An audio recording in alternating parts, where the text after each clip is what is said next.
Oval వేదికగా జరిగిన 5వ టెస్ట్ మ్యాచ్లో ఇంగ్లాండ్ బ్యాటర్లను కట్టడి చేయడంలో సిరాజ్దే కీలక పాత్ర. రెండో ఇన్నింగ్స్లో సిరాజ్ 104 పరుగులు ఇచ్చి 5 వికెట్లు తీసి టీమిండియాను గెలిపించాడు. నిజానికి పేస్ లీడర్ బుమ్రాలా అతనికి వికెట్లు తీసే టాలెంట్ లేదన్న విమర్శలు అతనిపై ముందు నుంచి ఉన్నాయి. ముఖ్యంగా 5 వికెట్ల పెర్ఫార్మెన్స్లో వెనుకబడి ఉన్నాడంటూ కొందరు వాదిస్తుంటారు. అయితే ఓవల్లో ఓటమి అంచున ఉన్న జట్టును ఒంటి చేత్తో గెలిపించిన సిరాజ్ తన వర్క్ హార్స్ మాత్రమే కాదు, గేమ్ ఛాంజర్ అంటూ నిరూపించుకున్నాడు.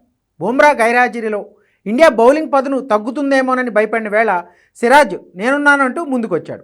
ఆ బాధ్యతను కేవలం స్వీకరించడమే కాదు, దాన్ని శాసించాడు కూడా. విజయానికి 35 రన్స్ 4 వికెట్లు మాత్రమే అవసరమైన చివరి రోజు ఆట ముందు సిరాజ్ తన ఫోన్లో ఫుట్బాల్ దిగ్గజం రొనాల్డో బిలీవ్ అని ఉన్న పోస్టర్ను వాల్పేపర్గా పెట్టుకున్నాడు. నమ్మకం అనేది నైపుణ్యం కాకపోవచ్చు, కానీ ఆ నమ్మకమే అతనిలో కొత్త శక్తిని నింపింది. ఇంగ్లాండ్ బ్యాటర్లు తన నుంచి ఇన్ స్వింగర్లనే ఆశిస్తారని గ్రహించిన సిరాజ్ అనూహ్యంగా తన ప్లాన్ మార్చుకున్నాడు. 78వ ఓవర్ల ఓల్డ్ బాల్తో వరుసగా అవుట్ స్వింగర్లు సంధించడం మొదలుపెట్టాడు. ఈ ఊహించిన మార్పుకు ఇంగ్లీష్ బ్యాటర్లు బెంబేలెత్తిపోయారు. ఈ తెలివని వ్యూహంతో కీలకమైన స్మిత్ను అతను పెవిలియన్కు చేర్చాడు. ఆ తర్వాత వరుసగా 9 అవుట్ స్వింగర్లతో తనదైన ఇన్ స్వింగర్తో ఆట్కిన్సన్ను ఎల్బిడబ్ల్యూ చేశాడు. సిరాజ్ కేవలం వ్యూహంతోనే కాకుండా తన శక్తిని కూడా పూర్తిగా చూపించాడు. ఈ సిరీస్లోనే అత్యంత వేగవంతమైన స్పెల్ను చివరి ఇన్నింగ్స్లో వేయడం అతని అంకిత భావానికి నిదర్శనంగా నిలిచింది. మ్యాచ్ను ముగించిన చివరి యార్కర్ గంటకు 143 కిలోమీటర్ల వేగంతో దూసుకెళ్లింది. ఈ ఒక్క పెర్ఫార్మెన్స్తో సిరాజ్ తనపై ఉన్న అన్ని విమర్శలకు సమాధానమిచ్చాడు. తెలంగాణ పోలీస్ శాఖలో డీఎస్పీ హోదాలో ఉన్న సిరాజ్ మైదానంలో తాను మనస్ఫూర్తిగా డ్యూటీ చేస్తే ఎలా ఉంటుందో క్రికెట్ ప్రపంచానికి చాటి చెప్పాడు. సిరాజ్ కెరీర్ ఏమంత సాఫీగా సాగలేదు. అతని తండ్రి ఆటో నడుపుతూ కుటుంబాన్ని పోషించాడు. ఆర్థిక కష్టాలు ఉన్నప్పటికీ అతని తల్లిదండ్రులు సిరాజ్ క్రికెట్ కలను నెరవేర్చుకోవడానికి ఏమాత్రం అడ్డు చెప్పలేదు.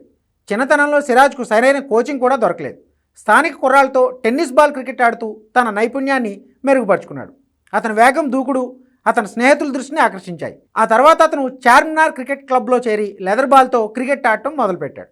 ఆ సమయంలో సిరాజ్ కనీసం క్రికెట్ కిట్ కూడా కొనుక్కోలేకపోయాడు.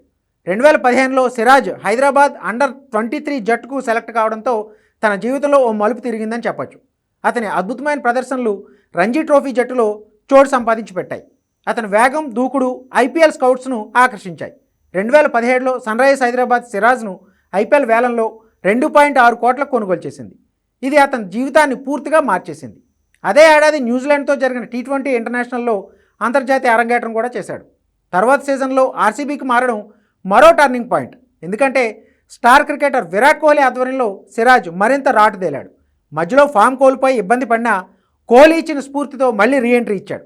ఛాంపియన్స్ ట్రోఫీకి ఎంపిక అవనప్పుడు అతనికి మళ్ళీ చోటు దక్కడం కష్టమని అందరూ అనుకున్నారు. ఇంగ్లాండ్తో సిరీస్కు చోటు దక్కించుకున్న సిరాజ్ తన సత్తా ఏంటో నిరూపించుకున్నాడు. ఈ సిరీస్లో అన్ని మ్యాచ్లు ఆడి అత్యధికంగా 23 వికెట్లు తీసిన సిరాజ్ ఇప్పుడు బుమ్రాకు సపోర్ట్ ఇచ్చే సెకండ్ బౌలర్ మాత్రమే కాదు, భారత్ పేస్ అటాక్ను లీడ్ చేసే బౌలర్ కూడా.